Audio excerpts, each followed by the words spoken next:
بسم الله الرحمن الرحيم. احنا النهاردة بنعرض لكم مواشي تربية بيتي.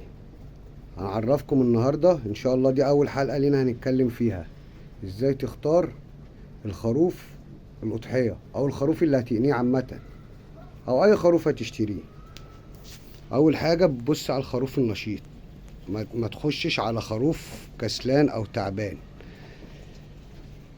تتفرج على الخروف، تفتح عينه، لازم تلاقي عينه النن من جوه زي كده ان شاء الله. لان الخروف بيضة،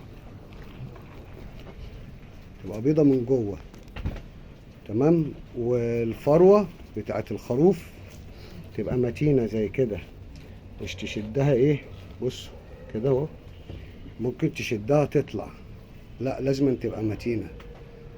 وتاني حاجة يعني تحاول ان انت يعني ترفع ريتها وتبص لو في اي حاجة مشكلة تحت تظهر لك. لازم تنقي الحاجة باحترافية، لان التاجر هيبيع لك وهيسيبك ويمشي.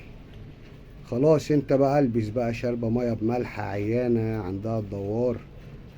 فانت حاول تشتري اي حاجة من مكان مضمون، يعني حد بيقني، حد ليك معرفة بيه، او تتواصل مع حد يكون معروف اهل ثقة مثلا عشان تشتري منه الحاجة. وهي دي يعني الحلقة النهاردة ان شاء الله. شكرا.